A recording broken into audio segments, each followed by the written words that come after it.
Hey, I'm Fucci, and welcome to Tiny Kitchen Big Taste. We have got a corny show for you today. Yeah, so basically it's no different than any other day, but we are making something different. We're making Dad's cornbread. Crumbly, a little sweet, a little salty, tons of nooks and crannies for some honey butter. You can serve it up with Dad's chili, maybe the Super Bowl. It would be one heck of a day. So click that remote, because it's time to bring it.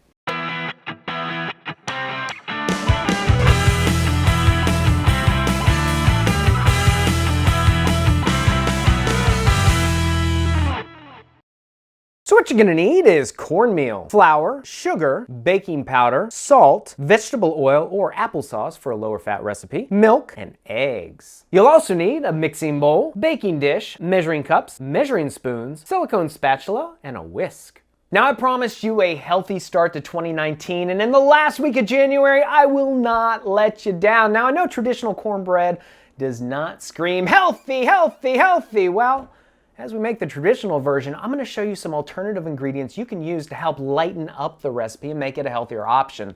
Now this is my dad's cornbread recipe, which means it pairs well with Dad's award-winning chili, which pairs well with the big game. So if you haven't checked out my dad's chili recipe, you can click on that above or at the end of this video. Now I usually like to start out, this is a super easy recipe to make. Well, this is not a super easy recipe. This is a super stinking easy recipe to make. We're gonna start by combining our dry ingredients. Now, cornmeal is just dried corn that's been ground up into this flour type consistency. We'll go ahead and dump that into our mixing bowl. Next, we'll add our regular flour and our sugar. Next, we're gonna add some baking powder. This will add some leavening to the bread and some of the salt. Traditional Southern cornbread is a little bit saltier than it is sweet. And to our dry ingredients, we will add our liquid ingredients, beginning with the milk. Now we're using whole milk, but if you want to lighten it up, go ahead and use 2%. Throw that in. Next, we're gonna add our vegetable oil. Actually, this recipe began with shortening. Good old-fashioned Southern shortening.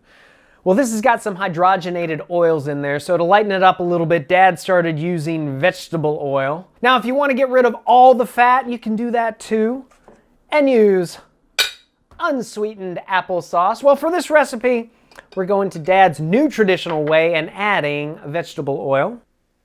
Last, we're going to add our lightly beaten eggs. Another fat-reducing alternative would be to use egg whites instead, but I don't think it gives you the same great end product, so I actually like to use regular eggs. It's naturally occurring fat, nothing wrong with that.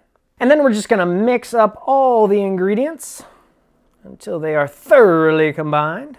Transfer our batter into our lightly greased baking sheet. Then we're gonna pop this in a 400-degree oven for about 20 to 30 minutes. Now you wanna start watching it at the 20-minute mark because we wanna cook it till it's nice and golden brown on top, and then we'll plate it up.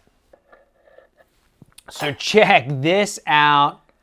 Oh, that looks gorgeous, golden brown crust. Sort of crumbles apart.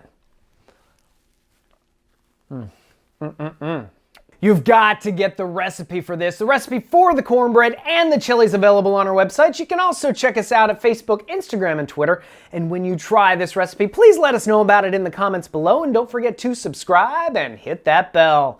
Until next time, I'm Fucci, reminding you that if I can make Dad's cornbread in a kitchen this tiny, you can make it in yours. We'll see you next time on Tiny Kitchen Big Taste. Last, we're gonna enter. Where am I? Last, we're gonna enter. Last, we're gonna enter. Enter. What does this mean?